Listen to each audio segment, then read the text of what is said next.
PBIS provides a powerful framework for creating predictable, supportive, and proactive learning environments. Yet its true impact is realized when it's designed with inclusion at the center. When we recognize variability as the norm and proactively remove barriers so all students, especially students with disabilities, can access belonging, dignity, and success.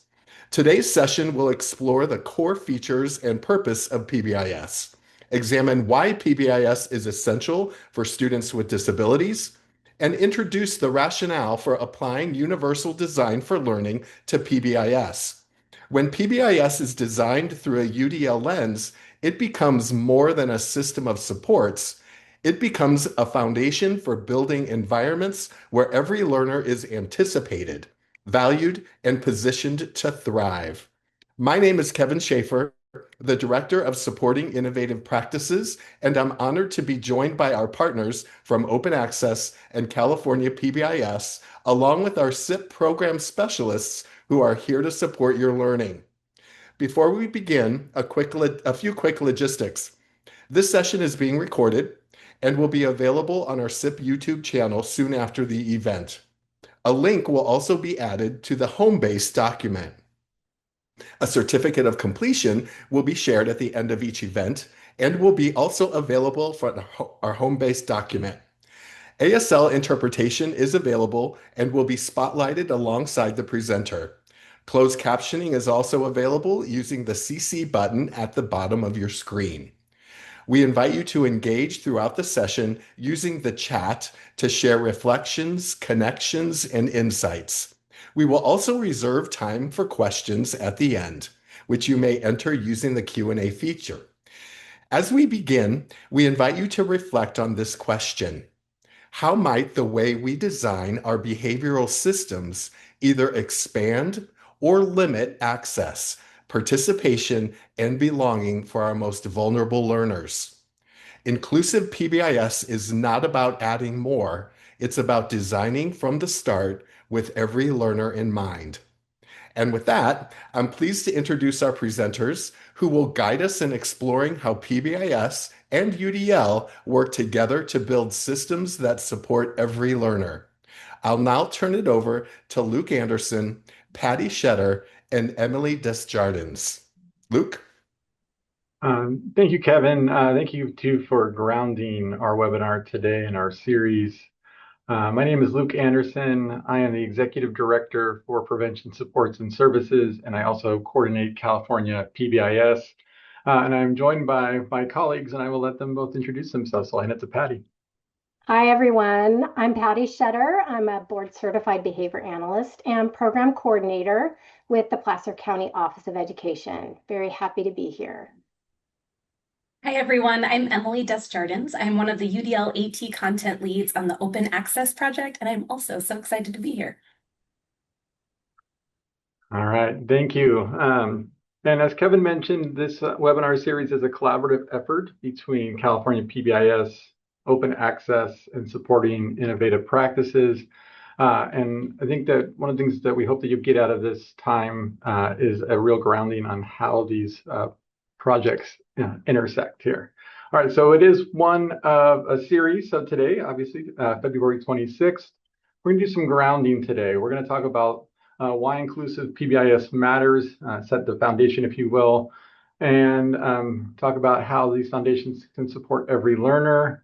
In session 2, we're gonna go a little bit deeper, and we're gonna dive into designing and teaching expectations for access using UDL to reach every learner. And then in session 3 on March 25th, responding with a purpose. So creating preventative, instructional, tier 1 systems and practices for all students. All right. Quickly, just to tell you a little bit about California PBIS. California PBIS builds cross-system, student-centered, and sustainable approaches that expand the capacity of all interest holders to promote evidence-based, culturally relevant, social, emotional, and behavioral practices that create thriving school and community environments. There's a lot there. Big idea. We are a network in California. We try to engage across systems, and we do this to build positive environments for all. California PBIS does use a regional lead structure. So you can see these are the successor regions, all 11, and we have coverage now across California using all in all counties using our regional technical assistance centers. If you're wondering who might you reach out to know who your regional technical assistance provider is, we have a link on our website, www.pbisca.org. And we've got a beautiful map like this, and you can click anywhere on it, and it will take you to the right spot. I also just want to talk a little bit about some of our data and some of the work we've been doing. So we've got a little bit of animation here, so we'll just go one click. And one of the things that we're really proud of in California PBIS is our reach. So last school year, 3,445 schools in California were actively implementing PBIS using one of our data systems. So that number is fairly close to 1 in 3 schools in our state. And just to give you an idea of how many schools that is, if you looked across all of the US, more than 1/10 of schools that implement PBIS do so in California. Another interesting development in California PBIS is we began several years ago training certified external reviewers. So these are folks that help with our recognition process and serve to help schools evaluate the extent that they're implementing PBIS. And in last school year, we certified 600 of those folks. So lots of PBIS happening out in the state, lots of folks to turn to for support. We have a list of those certified ACERs on our website as well. All right, with that though, I'm going to hand it to Emily, and she's going to talk a little bit about open access. Thank you. So open access is also one of the statewide special education resource leads within the California statewide system of support, just like supporting innovative practices. So we focus on providing training and coaching in the areas of universal design for learning, assistive technology, and augmentative and alternative communication, because we believe that when all three are implemented with fidelity, that all students can engage, participate, and learn in inclusive settings. So located on this flyer, on this slide, you will see an image of our flyer. You can click and explore that. It's also linked on the home base document. And then you'll also find a link to our website that has all kinds of free resources. And if you're interested in finding out more, feel free to reach out to us or explore our website. But one of the primary goals of our project is really to establish showcase sites across the state that really highlight inclusive practices in action. So we currently have 3 UDL showcase sites and 1 AAC showcase site that have doors open. And then we have 4 more school sites that are in the process of receiving training and coaching in order to become showcase sites. And so if you're interested in visiting one of our showcase sites, there is a form that's linked here. It goes straight to our website, and you can fill out a form to request a visit at a school site near you. We are also committed to really following the principles of UDL and committed to making this presentation and all of our related materials as accessible as possible. So a few strategies you might notice are really those simple backgrounds with high contrast text, making sure we're providing materials with tiny URLs, QR codes, making sure we have those alt texts for images, and then really as much participation and feedback as possible with lots of examples and non-examples. So our hopeful outcomes for today's session are really that participants will be able to leave knowing how to describe core features and the purpose of PBIS, that they'll be able to explain why PBIS is so critical for students with disabilities, and really understand the rationale for applying UDL to that design of PBIS in order to increase and improve that access and belonging. And as was mentioned a little earlier about the scope and sequence of our training, really today is focused on grounding that why integrating UDL and PBIS is so important. And our next 2 sessions are really going to dive into the how we might want to make that happen. We'd love to start with a little inclusive welcome so we can hear a little from you all about where you are in your PBIS and UDL journey. You are welcome to choose a number or an emoji, whatever you prefer. And when it comes to PBIS and UDL, are these new concepts for you and you're feeling curious? Or maybe number two, you've heard of it before, you know a few tidbits. Perhaps you're trying strategies, learning as you go. Maybe you're confident in applying this regularly, or maybe you're leading and supporting others. And you're welcome to do, maybe your answer is the same for both, but if it's one or the other, you're welcome to do a slash in the middle. And again, yeah, I'm seeing quite a variety in the chat. Thank you guys for answering so quickly. Got the range. We got fives, we got ones, we got 1/2. Love it. Well, we're so happy you're here, and seeing that range is really exciting too, because it means hopefully everyone leaves with a little something new.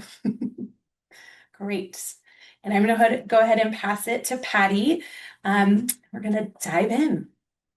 All right. Yeah, a real range of knowledge and experience it looks like on both PBIS and UDL. I want to keep the chat going a little bit with just a little series of questions to see what you all think about the primary need or reason why students are referred for special education eligibility assessments. Why do you all think that students are most often referred for special education eligibility assessments? And you can pop your responses in the chat.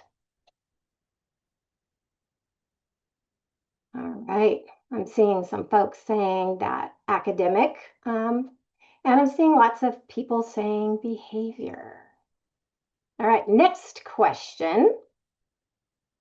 What is the primary reason that students are referred to more restrictive placements? What do you think's going on there? Oh yeah, there it goes. Behavior, behavior, behavior, behavior, behavior. All right, and third question, really important. What's the number one cited reason that teachers are leaving the field?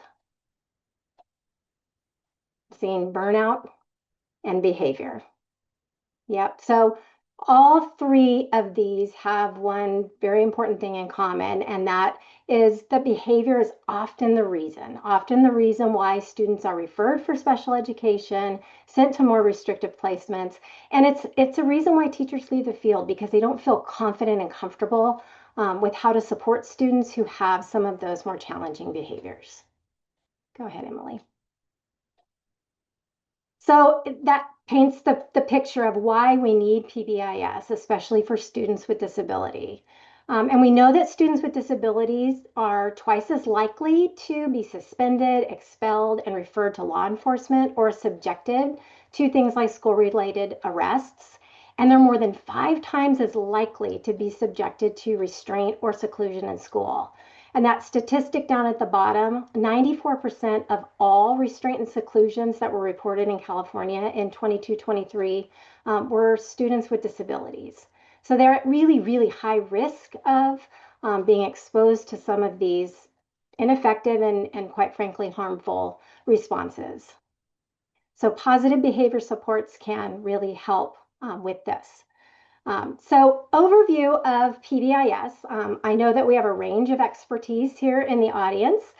So for those of you who are 4s and 5s and already know this is just a quick recap for you. For those who are new to it, this is going to be a very cursory overview of what PBIS is, and we hope that you'll join us in future sessions so we can dig in a little bit more into the elements of PBIS and some of the how for how to do it. So PBIS is a framework for enhancing the adoption and implementation of a continuum of evidence-based interventions to achieve important social, emotional, behavioral, and academic outcomes that's intended for all students. Go ahead, Emily. And PBIS has some essential kind of core features that if PBIS is being implemented should all be in place. The first one are the systems, and these are the things that we put in place really to support the adults in implementing the practices that we know can influence and improve student outcomes. And those systems are things like the teams, they're things like the training and the coaching, and the support that is put in place for the adults to be able to do what works for kids. PBIS also really emphasizes the use of data and database decision making. And that data includes not only data on students and what's happening with them, it also includes data on the adults and how they're doing with implementation of the strategies. And then, of course, PBIS, we have that multi-tiered framework of practices that are put in place for the range of student needs. And at the center is always equity, making sure that things are being implemented equitably across all student groups and that we're getting good equitable outcomes for students. A lot of people aren't necessarily aware that PBIS is probably the oldest and definitely the most well-studied multi-tiered system of support framework. And so the graphic on the left just shows you the common features of both sort of traditional academic PBIS or MTSS and then school-wide PBIS. Okay, go ahead for me. We know everybody knows the triangle, so I wanted to use this graphic that was shared with me by one of our California PBIS colleagues, Casey Ellis. A little bit different way of thinking about MTSS and PBIS, and it's the ice cream cone analogy. So Tier 1, universal, that's something that is provided to everyone. And so if we use this analogy, everybody gets one giant, delicious scoop of chocolate ice cream. And that's 100%. Everybody gets it. And we know that statistically, probably 80% of students are going to love it.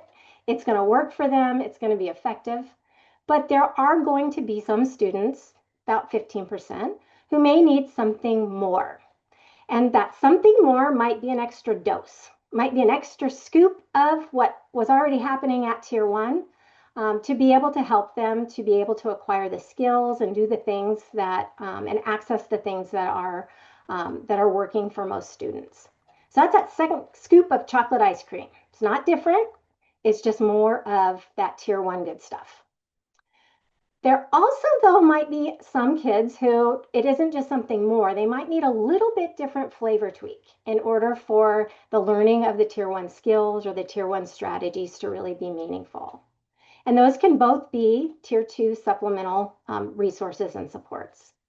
And then, of course, at the top of that pyramid, that 5%, we know that as part of good MTSS, we want to make sure that we have a level of support that's intensified and highly individualized. And that's represented by that vanilla scoop at the top of the ice cream cone. But what I want you to notice is that just because someone gets and needs and benefits from and loves that vanilla scoop doesn't mean that they don't get those initial scoops of ice cream. So Tier 1, Tier 2, and Tier 3. And we want to make sure all students get what they need when they need it. So some important outcomes that when PBIS is implemented and implemented well, that are really important for people to recognize is we get improved student outcomes in a variety of different areas. We also get reduced exclusionary discipline.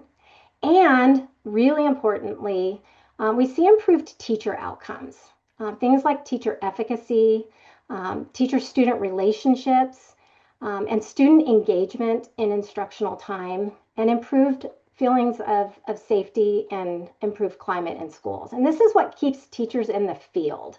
So yes, we really want to encourage improved student outcomes. And yes, we really want to implement things that reduce exclusionary discipline. But also, very importantly, we want to give teachers what they need so that they like to come to work every day and enjoy the work and feel efficacious in the work that they're doing.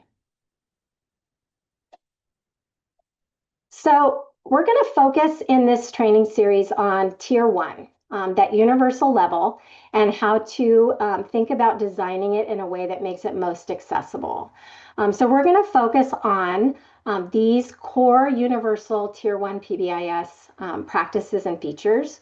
We're going to look at identifying and defining school-wide and classroom expectations, how those expectations and routines are taught and practiced, how they're monitored, and how students are acknowledged for engaging in those social, emotional, and behavioral skills and routines.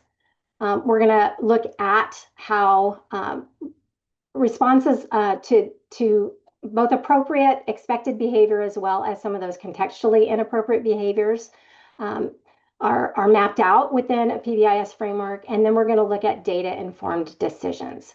These are the essential kind of 5 elements and features of good universal Tier 1 PBIS. And Emily, if you'll click on the next slide and just click through the animation. A lot of people are really familiar with school-wide PBIS, and the features on the left are elements of that. But we also want to emphasize that PBIS also should be happening and needs to be happening, and there's some ways of helping it happen in classrooms. Kids spend most of their school day in classrooms.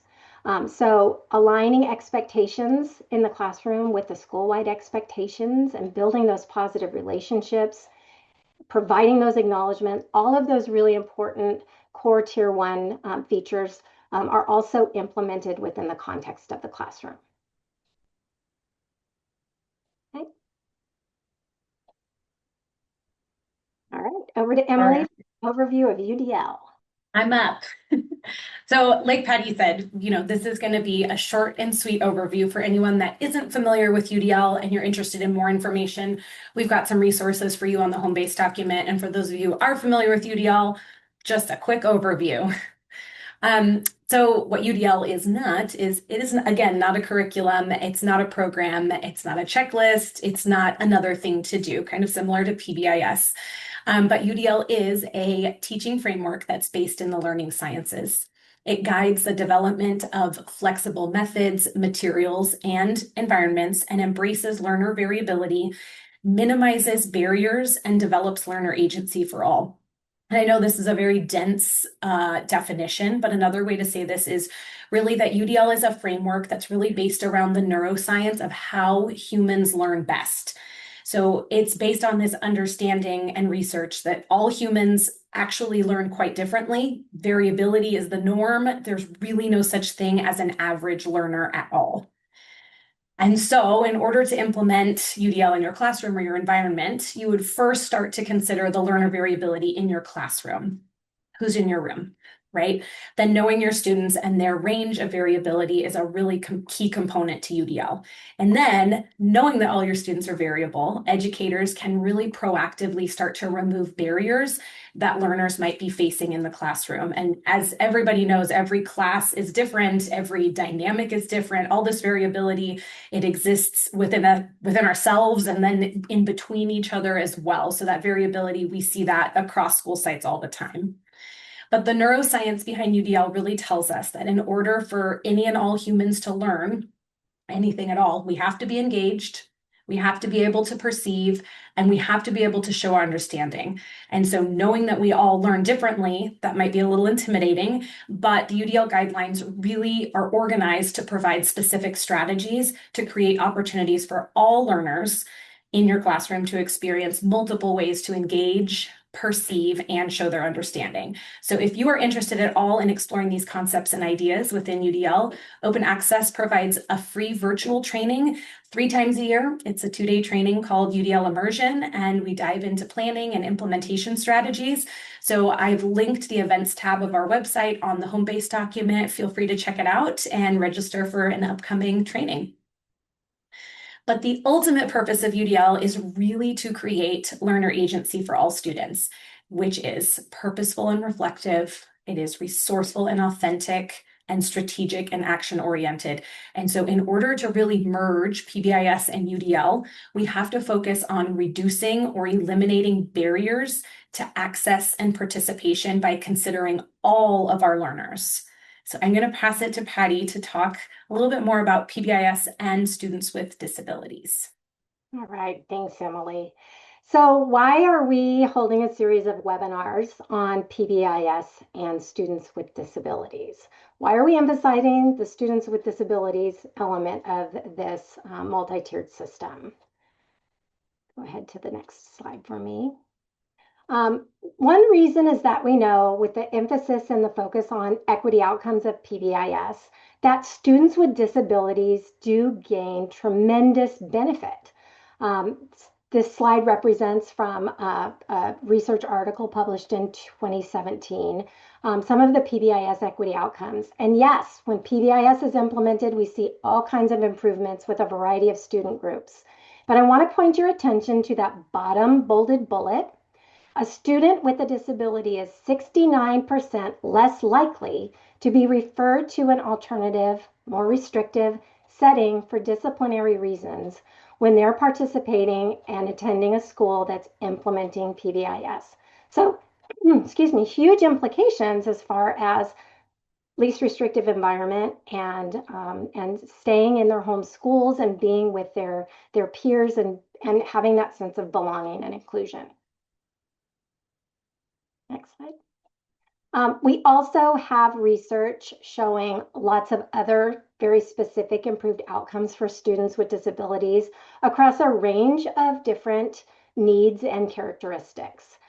We see higher levels of prosocial behavior, fewer challenges with concentration, decreases in unexcused tardies, fewer externalizing behaviors, fewer office discipline referrals, suspensions, and we see fewer restraints and inclusions for students who are in programs that are implementing PBIS.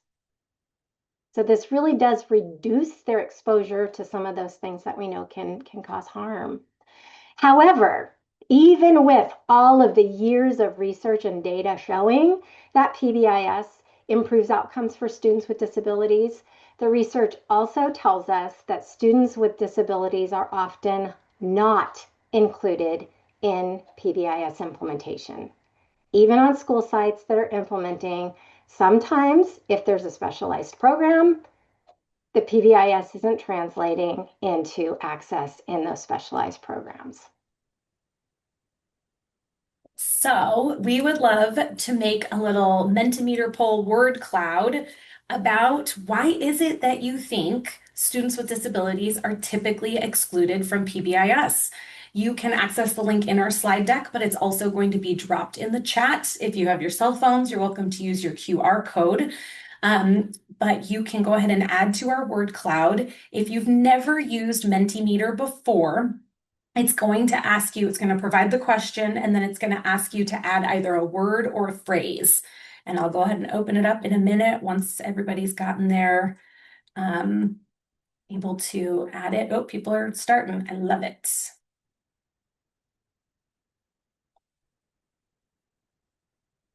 Let's see.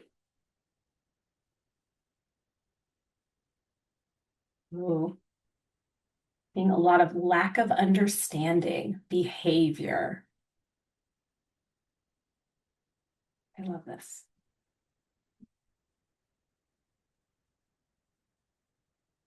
Lack of understanding and behavior continuing to get larger. Location and assumptions. Learning capacity starting to get bigger as well. I see I love a good word cloud. Misconceptions came up. Oh, I see it. Yep. Misconceptions. Oh, behavior and behaviors are both written. So they're different sizes, but same. More behaviors. Yep. Misconception. Oh, ignorance. That's a new one. Mm-hmm.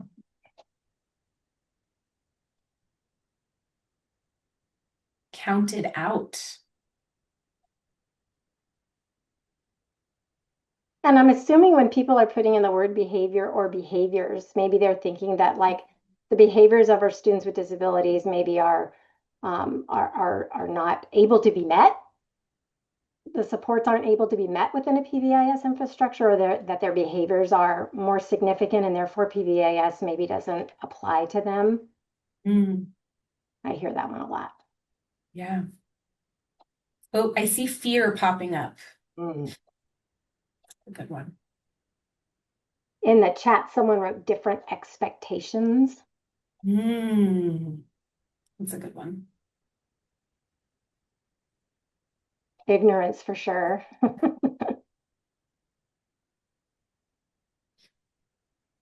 Yeah. Misconceptions, behavior, lack of understanding, those big ones are really getting hit over and over. Language. Somebody put in the chat, language. Yeah. Good one. Adult mindset. I see it's a smaller one, but adult mindset. Yep, not accessible. All kinds of great ones. Thank you guys so much for contributing to that. I appreciate it. What I'm trying to decide is if that means there's 10 more waiting to pop up, or I'm not sure where that number came from. All right, well, thank you guys so much. I very much appreciate you contributing to that. So this actually was a question that several of our colleagues at the National Center for PBIS became really interested in. If we know, and the research says PBIS is really effective and can meet the needs of students with disabilities, and we see improved outcomes in all of those areas, why isn't it being implemented for certain groups of students with disabilities? So Emily, if you'll click on that next slide. So a couple of studies that were published on this compiled information about the common reasons that were cited as to why students with disabilities weren't being included in a school-wide PBIS system. And one of the big ones was negative perceptions and low expectations among school staff. So the belief that they wouldn't benefit, and so therefore we shouldn't implement it with them. And I put ableism over in the parentheses because that belief that students with disabilities can't or wouldn't benefit definitely is and rings true in more of an ableist mindset. Limited resources and administrative support, limited training among school staff. And I will say that this goes kind of both ways. Sometimes it's limited training among general education about how to include and support a student with a disability within PBIS. But more often than not, it's special educators not having access to training on PBIS and people assuming that they might know all that, or they might have their own way of doing things that doesn't necessarily align or isn't part of PBIS. And then, of course, limited inclusive experiences for students with disabilities. And in addition to those commonly cited reasons, there are a lot of myths out there about PBIS. A big one is, well, PBIS is a general education system, and it doesn't benefit students with disabilities or those who receive special education services. So one of my least favorite ways of defining things is, well, that happens on the special ed side of the house, or that only happens on the general ed side of the house. Y'all, we all live in one house. And so that misconception or that myth about PBIS really only being general education is just a myth. Special education services replace PBIS, and really it is their tier 3 set of services. And that visual on the right, I think, shows a common thing that we see. Tier 1 and Tier 2, and then the special ed referral. And then that's how or when students receive those highly intensive individualized supports. And that's a myth. Student with a disability, a student with an IEP can and should receive Tier 1 and Tier 2. And you know what? Students without IEPs and without disabilities sometimes have needs for Tier 3 interventions. And it doesn't mean that they need to have a special ed eligibility assessment and qualify for special education to get those.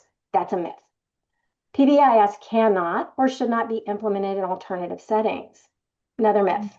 We see some of the best outcomes in alternative settings when PBIS is implemented.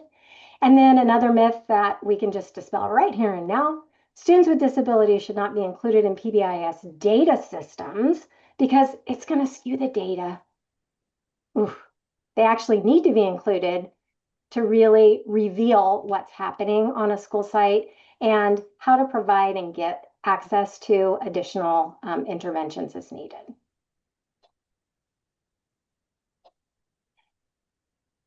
The Education Code, which was amended in 2023, I wanted to include this because I think that part of dispelling the myths has been actually adopted and is right here in front of us within the amended Ed Code that really says all pupils are general education students first. Inclusion in general education classrooms and programs, PBIS, MTSS, should be considered first, and that all available data sources on pupils with disabilities should be included and considered. So it's right there in our Ed Code that this is what we should do. And if you go on to the next slide, I think this summarizes it really beautifully. When a group of students with disabilities is not included in an MTSS framework, the foundational concept of all students being general education students first, with special education services supplementary, is eroded. And I'm seeing some high fives in the chat, and so just kind of regrounding in that belief and that knowledge that even our Ed Code says that this is the way we want to do things, and it's good for kids. And then finally, some implications and key messaging. And this is, you're going to hear this from Emily and I through all three of the webinars. And I know I'm preaching to the choir with a lot of this. When students with disabilities are excluded from general education programs, disproportionately disciplined or over-identified, the issue is not student behavior. It's a systems issue. It's misalignment between MTSS or PBIS, special education, and equity systems. So we can't point the finger at the students or the behavior. We really have to look at the systems, and we have to think about what we can do to be more inclusive, to make things more accessible, and to really implement integrated PBIS for all. And that's what this is about. Universal Design for Learning can help unlock some of that so that more students with disabilities can access those great Tier 1 interventions and supports and resources, and have access to the good stuff. All right, we are going to shift gears here a little bit and show a brief, about 3-minute video from a school site implementing PBIS. So if you've never seen it in action, you're going to see it in action here and hear from the teachers and the students and the families about what PBIS is. And one of the things we wanted to frame for you as you're watching this video is to really hone in on and think about when PBIS is being implemented on a campus, how does it promote or support student belonging?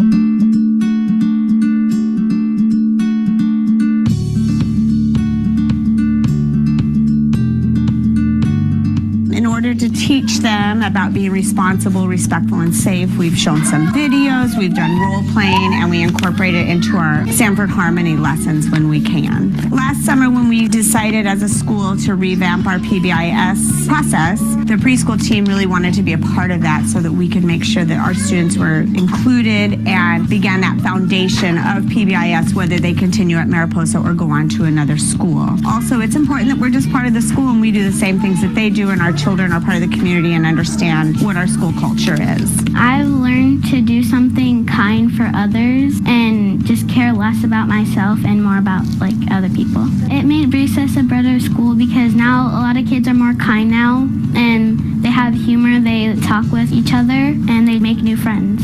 The buddy bench is when if you don't have anybody to hang out with, you go sit down and somebody will ask you to play with them. I was playing on the monkey bars and I saw somebody that went to go sit down and I asked them, do you want to play on the monkey bars with us? Because I had some friends that were playing with me too. We love to do Harmony every single morning. We'll try and do a meetup, and so we'll talk about what is their favorite food, we'll do an activity, we'll share something. We have these things here called the 4 Bs. Be respectful, be responsible, be safe, and be kind. You have to follow all those expectations at the school to be a cool coyote, and if you do, you'll get a little slip that you put in a basket, and you could take a picture with the principal and other students that are acting as great as you. The teachers help you make good choices by saying try your best and good job. They want you to be respectful, responsible, and safe. At Northside PAWS stands for practicing respect, acting responsibly, working together, and safety matters. PAWS stands for practice respect, and the A stands for act responsibly, W is work together, and S stands for safety matters. They could do the P for practicing respect, and not like and doing that to other people, because that would make them be sad. To earn one of the 3 B's, we have to be respectful, responsible, and be safe. The way they taught us to do the right behavior is role playing, where we'll get into a group and we'll get assigned a good behavior and we'll role play it in front of the class. Students feel that they're viewed positively, it builds their self-worth, they work harder, they learn better, and they like coming to school.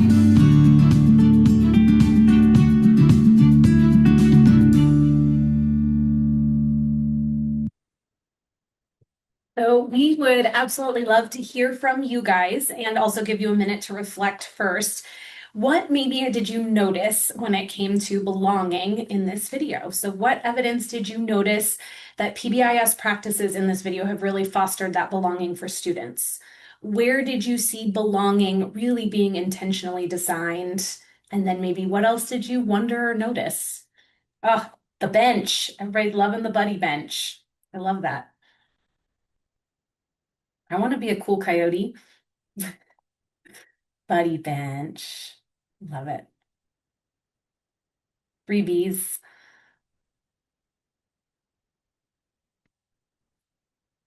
The role playing. Yes, I love that. Students sharing behavior examples. Students really knowing what those expectations were. The bench and the invites, those consistent expectations. Being a friend to all, inviting each other to participate in activities. Absolutely. So much good belonging. It's making me think about those 10 dimensions of belonging that I know in SIP's virtual conference last year, there was a big focus on that, and there's so much goodness there. I believe that is recorded on their website, so highly recommend checking it out if you missed it, but that belonging, so important. But students were really a part of the system and had a buy-in. Thank you guys so much. I appreciate your responses. So when we're looking at really merging this idea of UDL and PBIS together, it's really important that we start by designing those equitable tier 1 systems. Just like Patty was saying, that's really going to be our focus because that's step 1, right? We address this in the myth slide, but oftentimes we really see that students receiving those tier 3 and tier 2 supports are totally excluded from tier 1. And so step 1 with really merging these frameworks is making sure all of your learners are receiving tier 1 supports. Even if they need those bonus scoops of ice cream in the form of tier 2 and tier 3, that they're all getting that tier 1 support as well. So in the process of making tier 1 accessible for all, one of the things teams are going to need to be doing is proactively removing those barriers for anyone who might not currently be accessing tier 1, because although very, very, very unintentionally, sometimes traditional PBIS can accidentally leave some students out. And so again, as this has been mentioned several times, but when that primary focus is really ensuring that all students can access tier 1, there are naturally going to be significantly less referrals to tier 2 and tier 3. And so again, in order to actually start to merge PBIS and UDL, there are some very simple, powerful questions we can ask ourselves and some strategies we can put into place.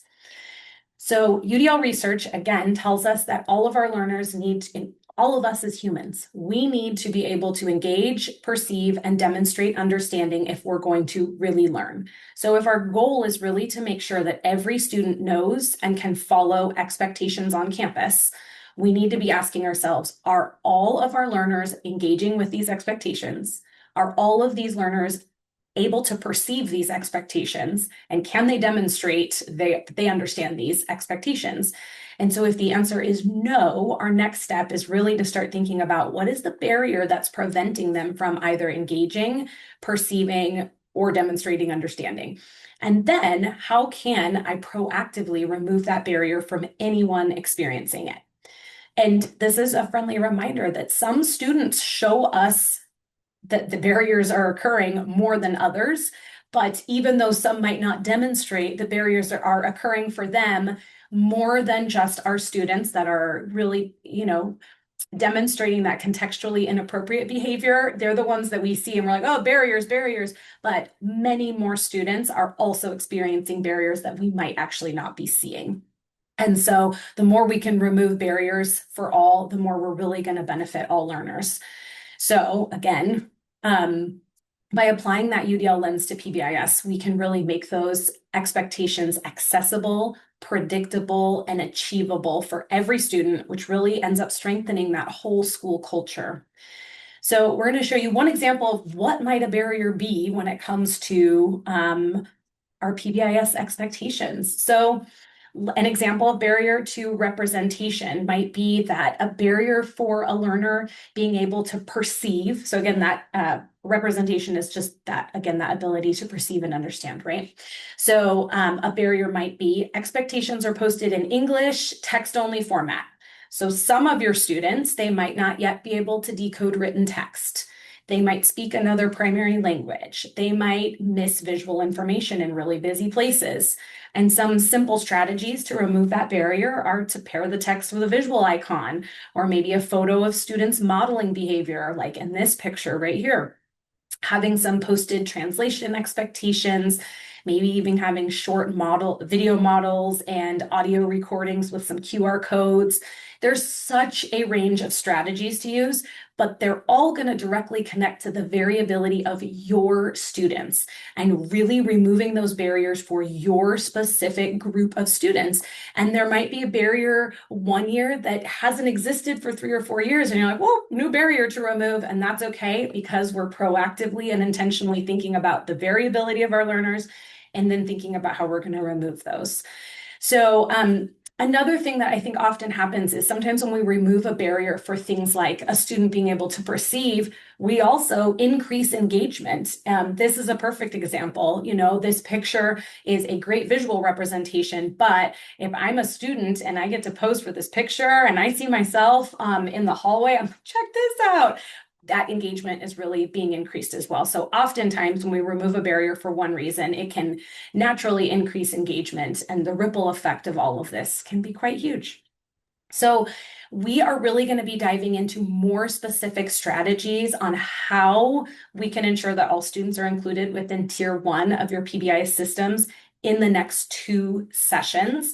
We want to make sure we're sharing all kinds of resources and then also have some time for questions and answers and all that fun stuff. But I do want to share some digging deeper resources if you're interested. So we've got something to read, something to watch or listen to, and then something to explore. So we have a couple of articles, handouts, basics of what is UDL, what is PBIS. For something to watch, something to listen to, our open access podcast is linked here. UDL Unlocked, just one episode at a time, is focused on interviewing teachers about how they implement one specific consideration within the UDL guidelines. So they're all interviews with teachers and they range from 20 to 25 minutes or so. The PBIS video overview looks at how one school district is really implementing PBIS and provides a really good overview of how they do that and some specific strategies they've implemented.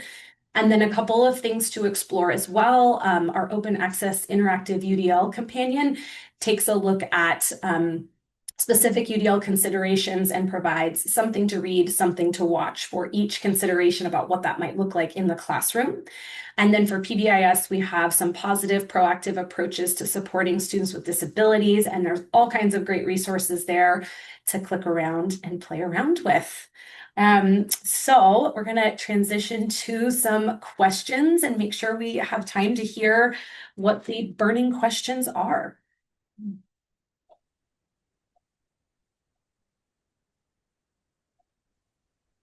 All right, we have a few questions.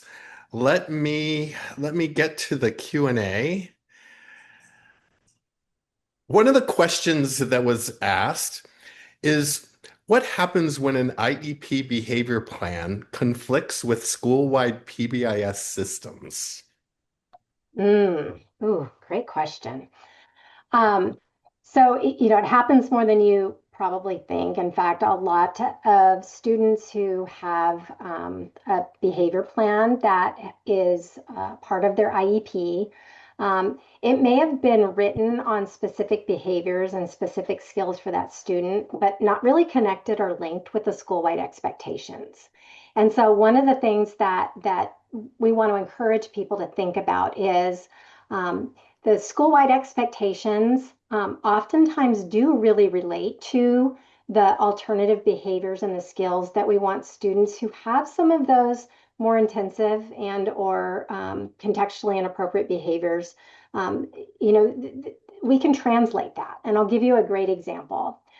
If be safe happens to be one of the school-wide expectations, and a student has a behavior plan for, let's say, hitting, well, having safe hands is a great alternative. And working on that as an alternative to the hitting falls right along with those school-wide expectations. So really thinking about, and I cue my special education behavior specialists and psychologists, when you're writing those behavior plans, think about the skills and think about how they relate to those school-wide expectations, and try to make that connection and that link.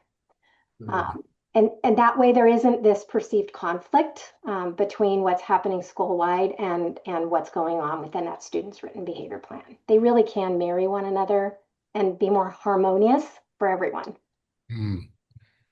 Good answer, Patty. I love the way that you've connected like the specific individual with the system-wide behavior so that the student isn't outside the box or the expectations are different. There's a question that I really, really love in the Q&A. How can we make sure that we are neuro-affirming? For example, an autistic student is dysregulated. How can we honor where they are at being consistent when students can earn? Does that make sense? So I'm thinking that perhaps the earn, meaning earning acknowledgement for the social emotional behavioral expectations. Yeah. I think part of universally designing your acknowledgement system is really understanding the diverse range of needs of the students on your campus. And if a student, for example, a student on the autism spectrum has a need to engage in certain regulatory behaviors, that may not be what 80% of students do, but maybe what they need, acknowledging and recognizing that and not making it not calling it an inappropriate or contextually inappropriate behavior, but really meeting them where they're at, and acknowledging that that's their way of being able to regulate themselves. So part of the design, right? Part of the design and thinking about the needs of the students. Yeah, and we're gonna it's a question by Melissa Stone. We're gonna unmute her really, really quick, and she can be more specific about the question that she's asking. If that's easier, we can read that too. Whatever works best. Right. We'll look for her clarification. We'll go to another question. Admin typically handle our special education students' behaviors by giving snacks and playing with Legos up in their offices. How do I ask that they treat them the same as other students? Dot tickets, referrals, suspensions, etc. We're going to get into responding to contextually inappropriate behavior a lot during the third workshop. And I think we'll be able to present a lot of different ideas there and in that way. But one of the things that I'm finding to be really, really helpful for teams, there's a couple things that just to plant some seeds to think about. Number one, a lot of times there's not a special education teacher or person who has that expertise on the design team for school-wide PBIS. And having a person with special education expertise on that design team that can really translate some of the needs and some of the potential barriers for a team can help with some of the design issues. The other piece is the responses to contextually inappropriate behavior. A lot of times there's a response flow chart that's part of PBIS that says, if this, then this is the response that the sequence of responses that we will use. But the students who have IEPs are over here, and no one's really aligned the response flow chart for students who may have an IEP and how they're to be a part of that response flow chart. And so people just make assumptions that they're supposed to get something different and something that's not part of the typical responses. So we have to include those learners and the variability in the initial design, so that people don't make assumptions about, well, this is the way we're supposed to, and they're not supposed to receive the same responses as everyone else. So I think that the exclusion of thinking about the students with disabilities and students with IEPs in the design creates some of these things that we see on campuses, like a principal giving them snacks and Legos, because they don't know what else to do. And I think that's one of the things I love most about this webinar series is that integration of PBIS, how it connects with universal design for learner and learner variability, and how students with disabilities can also integrate into that work that's happening system-wide. And another question that's come up in the Q&A is, how do you get fidelity across staff?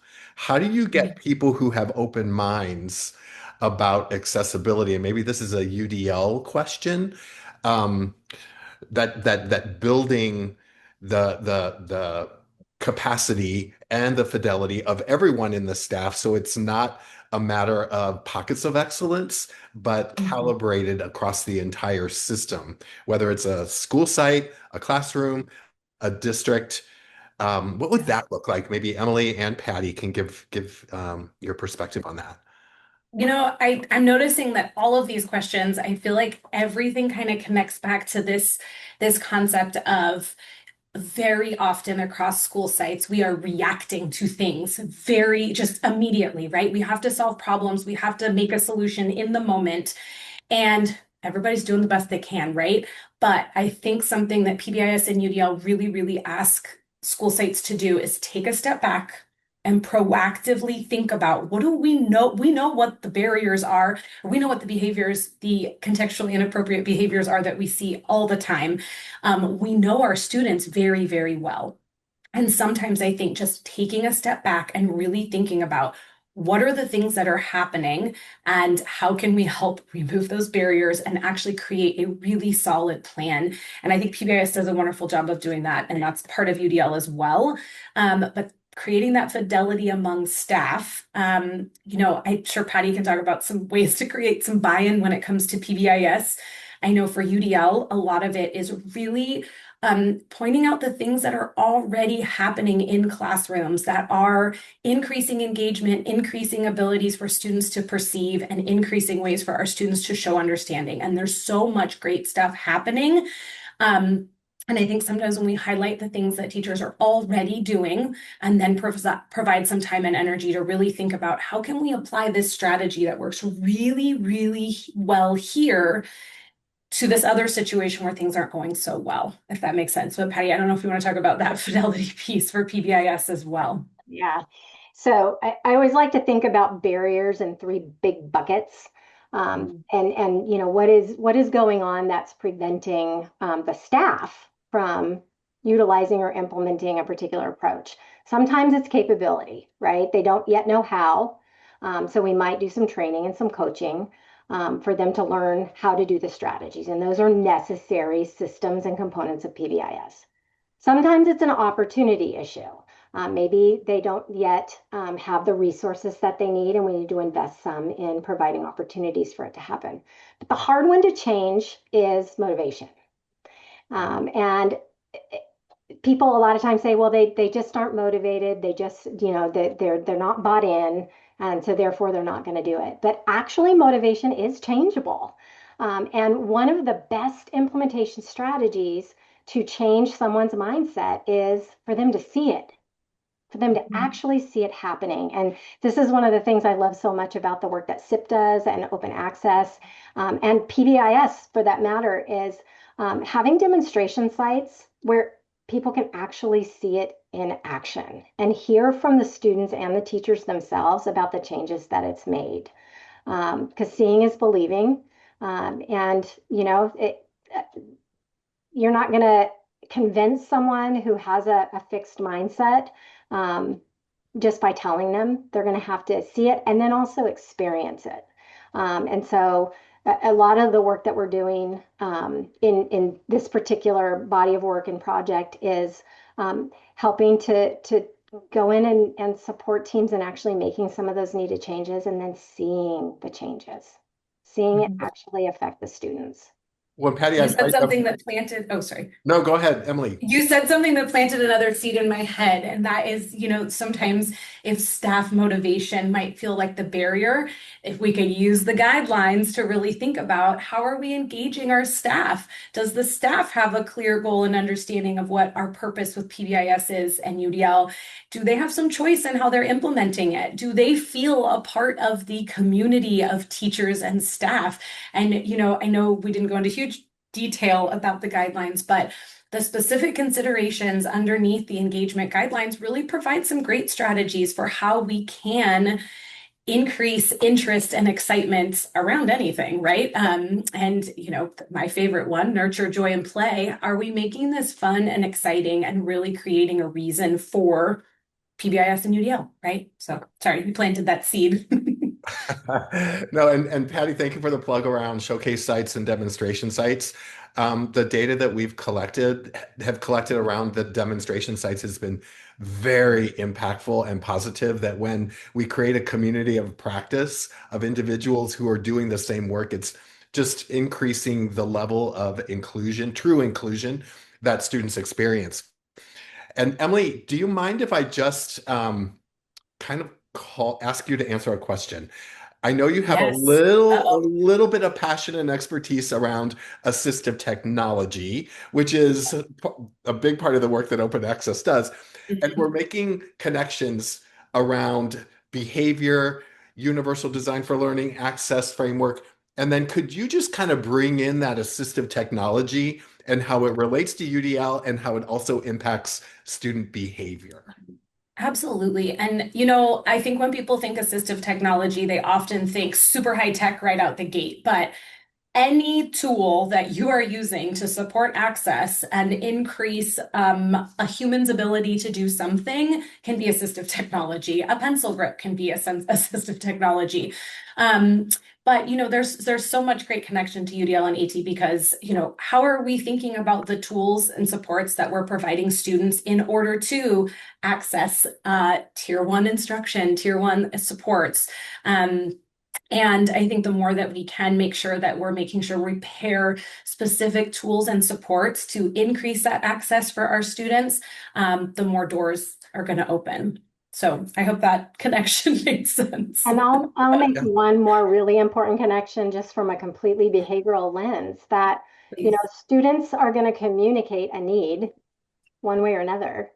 And if we aren't providing them with ways of being able to use their communication strategies, their AAC devices, to express their needs, then they're going to come up with ways of being able to do it that we might say are contextually inappropriate. But you know what? It's totally contextually appropriate to bolt out of a room when I'm overstimulated and need a break if I don't have another way of being able to express it, or you've left my communication device, you know, in my cubby and I don't have access to my voice to be able to express it in a respectful, responsible, and safe way.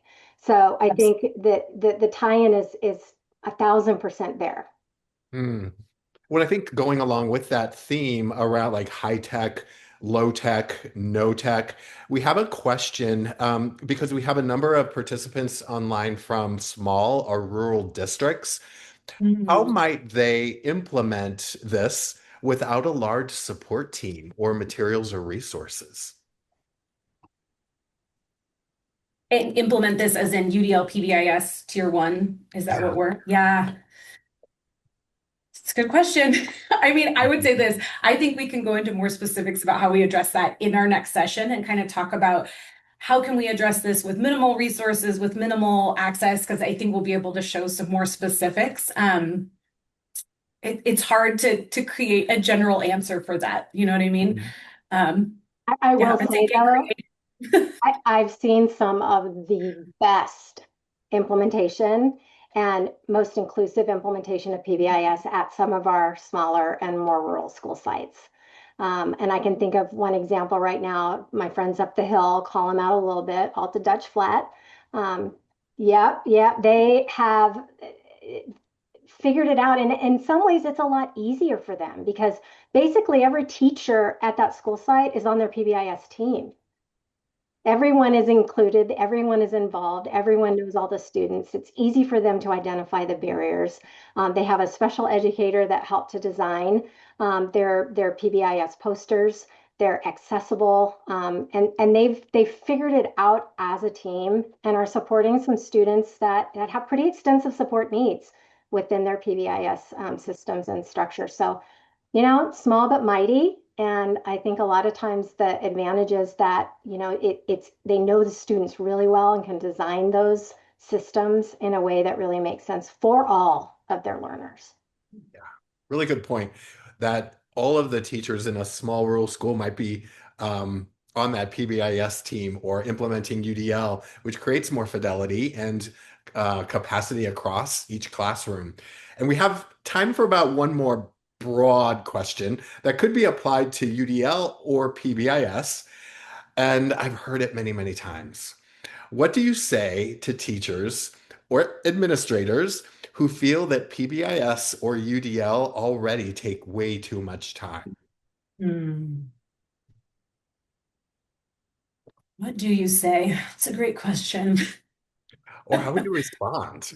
I mean, to me, it's like show them the data. Show them the data of all of those schools that put so much time and energy in their tier one that they are not in SSTs and IEPs 4 out of 5 days out of the week. I mean, I really think it's finding those schools where you can find that really impactful data and show those numbers because yes, it does take a lot of time, but so do SSTs, so do IEPs, so does responding in the moment. Everything takes time in education, but I'd say maybe go back to the data and find there's a lot of good research out there. Yeah. Well, and the idea between PBIS and UDL is that it's proactive planning. So you're not doing it on the back end. That's where you're spending a whole lot more time on the back end. Yeah. You want to see an upside down pyramid. You want to see 80% of kids needing those highly intensive one-on-ones. Don't do any prevention. Yeah. You can't afford not to spend the time on prevention. So yeah, it's how many minutes are you spending on the intensive needs, and do you want to multiply that by 10? That's maybe prevention. Yeah, it's a choice we make, right? Up front. Well, Patty, Emily, Luke, thank you so much. We know that session 1 is the why. It's laying the foundation. Session 2, session 3, we're getting into more of the how. So thank you, all three of you, for joining us and all of our participants. Today, we explored how PBIS serves as the foundational framework for creating predictable, supportive learning environments, and how applying universal design for learning strengthens PBIS by proactively removing barriers and designing systems that work for the full range of learner variability. As you return to your schools and communities, we encourage you to reflect on one key takeaway from today's session. Inclusive systems are not built by adding supports after barriers appear. They are built from the start with every learner in mind. Whether that means examining expectations, refining supports, or strengthening alignment across your PBIS and UDL frameworks, even small shifts in how systems are designed can significantly impact students' access, agency, and sense of belonging. Please take a moment to complete the post-session survey linked in the chat. Your feedback helps guide and strengthen future learning opportunities. You will also find today's recording, resources, and a certificate of completion on the home base document.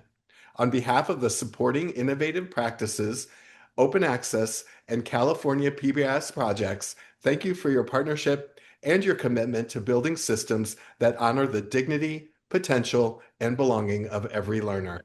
We look forward to continuing this work together in future sessions. See you next time.